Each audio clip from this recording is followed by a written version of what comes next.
But when it comes to governments, Romans 13:4 says that governments have been given the power of the sword to protect the innocent and punish the wicked. They just look to stop this Iranian nuclear threat. The question is, what happened? Was this a just war?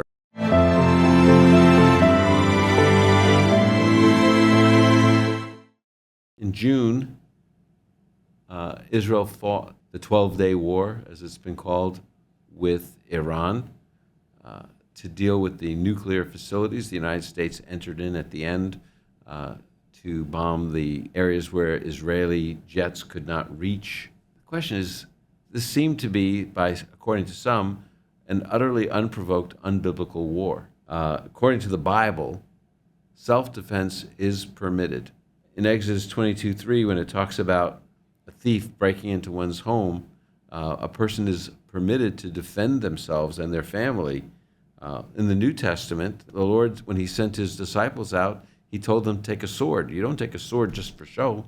That was taken for self-defense. But when it comes to governments, Romans 13:4 says that governments have been given the power of the sword to protect the innocent and punish the wicked.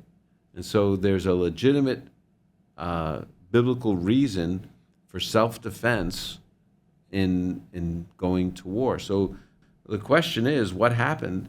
Was this a just war? And of course, Christians for more than a millennium now have been engaged with the discussions about what makes something a just war. It has to have a just cause, and there has been a cause. Iran has been building, though they deny it, clearly they've been building trying to develop a nuclear bomb. They're developing missile technology, and have even called Israel a one-bomb country. Even the idea of Israel having the bomb holding them back, if Israel had a nuclear weapon, that still wouldn't stop them because they believe in martyrdom. So there's a great deal of threat against Israel as they were getting closer and closer to nuclear weapons. Just war has to have a legitimate authority.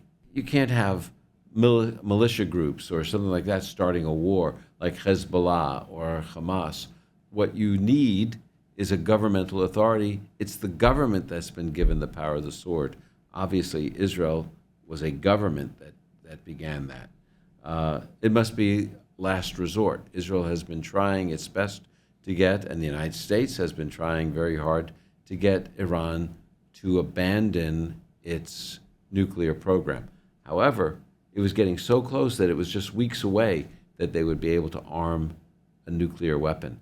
That's why it was a war of last resort with Iran. It must have a just intent. It wasn't to obliterate Iran. It wasn't to do anything other than stop the advance of their nuclear program. A just war has to have a just intention.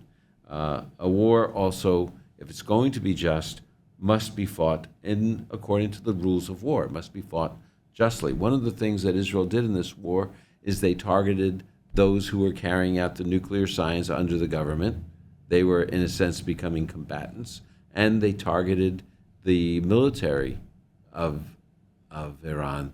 They didn't go after civilians, which, in contrast, the Iranian retaliation was launching missiles at civilian areas of Israel, ballistic missiles. That was not just.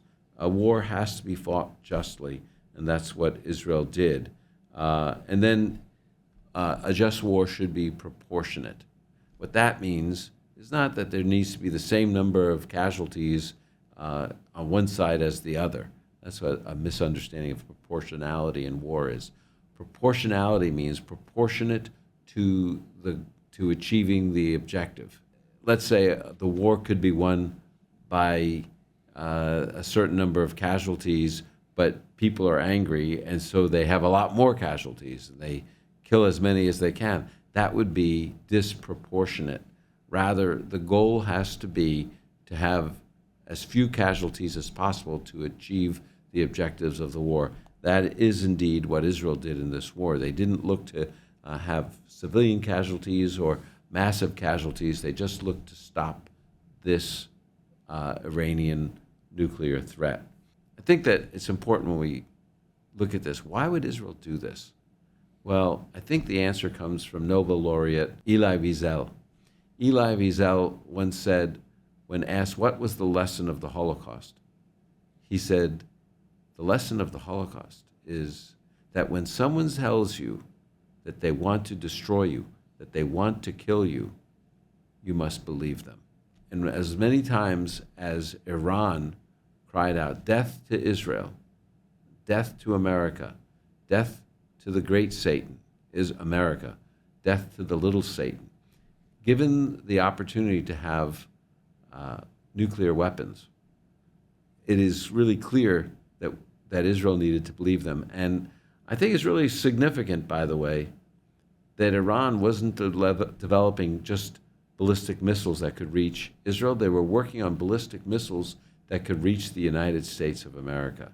And by taking out the nuclear program, what Israel was doing was not just protecting itself, but ultimately protecting the United States, which would have been subject. New York, Philadelphia, Miami might have been objects of Iranian missiles had Israel not acted. So when someone says they want to kill you, that's the lesson. Believe them.